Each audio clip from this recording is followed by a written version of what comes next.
So more news now. Tri-Cities Contractor is under fire at the state and local level after several customers claim he took their money but never finished the work. And now a local district attorney's office is investigating after getting a complaint. It's a News Channel 11 investigation. We've been working on this one for months. Sydney Cameron's in your corner investigating a potential problem contractor.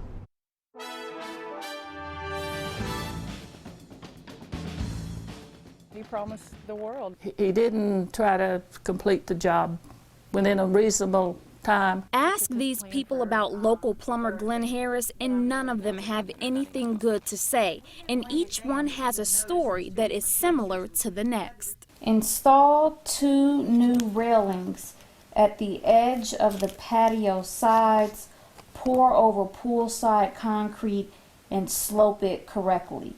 Did that happen? No. And in each case, they say they paid Glenn Harris thousands of dollars up front. You had to hire another contractor to come out and build what we see right now. Yeah. Today, Kim Taylor's dream home in Sullivan County is nearly finished, but her story starts a year ago when she says she hired Harris to build it. Said he could do it from the ground up. Taylor says she paid him $22,500 up front for the nearly $100,000 project, and work soon began with Harris cutting down trees and digging and pouring footers.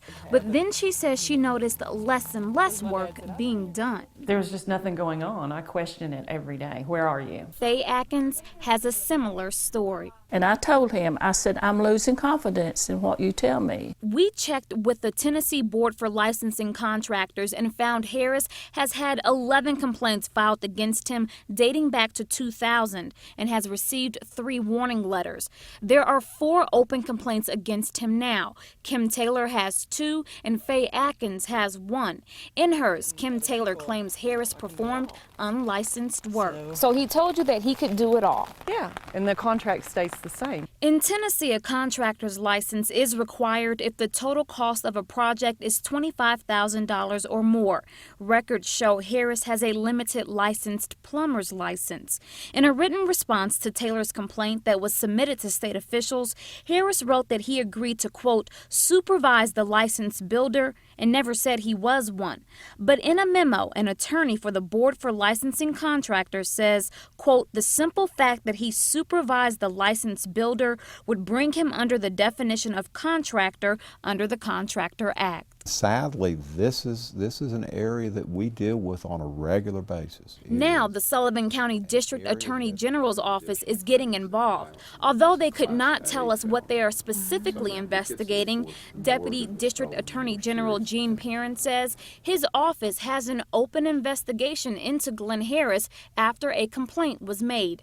Typically, he says, these cases involve someone practicing without the proper licensing or some type of fault. We have to prove that the individual that's the focus of our investigation had the intent to deceive the individual or the party, the victim, with whom he entered or she entered into the contract with. Perrin says that's actually a form of theft, but it's not easy for them to prove beyond all reasonable doubt that there was a criminal intent to deceit. And keep in mind, intent is a state of mind. So we have to prove not that a person was a bad businessman or that the individual ran out of money and was unable to finish up a project, but that when the person took the money from a citizen of Sullivan County, they had no intent to complete the job. We went looking for Glenn Harris to get answers. Morning. I'm looking for Glenn Harris. Yeah, if he's Glenn. available. Hi, Sydney Cameron with News Channel 11. After telling us he didn't want to talk, I asked Harris about allegations Kim Taylor is making against him. They're all untrue, and we have the court documentation to prove that. He has all that,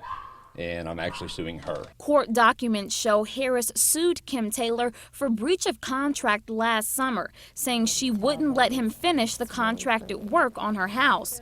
Taylor also sued him. Both suits were dismissed after Harris agreed to a judgment and paid her $10,000. Because I'm getting one for slander and everything else, so I can't comment on anything is what he told me. So you're starting a new lawsuit? Oh, yeah. Oh, definitely. After all this, most definitely. And then he closed the door in our face. Back at Taylor's, she says she's racing against the clock to finish her dream house before her one-year construction loan runs out and the bank has legal rights to it. I mean, I've wasted 4 months of my year. So now I have until the end of March to get done. Do you think you'll make it?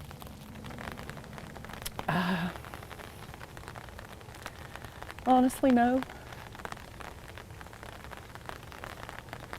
Because I don't think I have the money to finish. The DA's office hopes to make a decision soon on whether or not criminal charges will be filed against Harris. Meanwhile, the State Board of Contractors is continuing to investigate its open complaints. Civil penalties and a suspension of Harris's plumber's license could be leveled against him.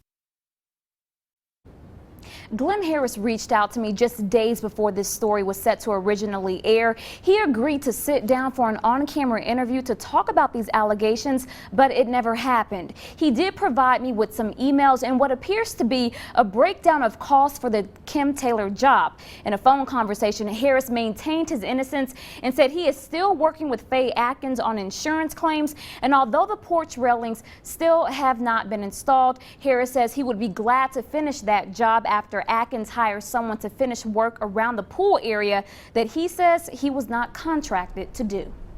Sydney Cameron, thank you, Sydney. We've also learned one of the businesses Glenn Harris owns, Reliable Plumbing, was put on the state's problem contractors list back in December.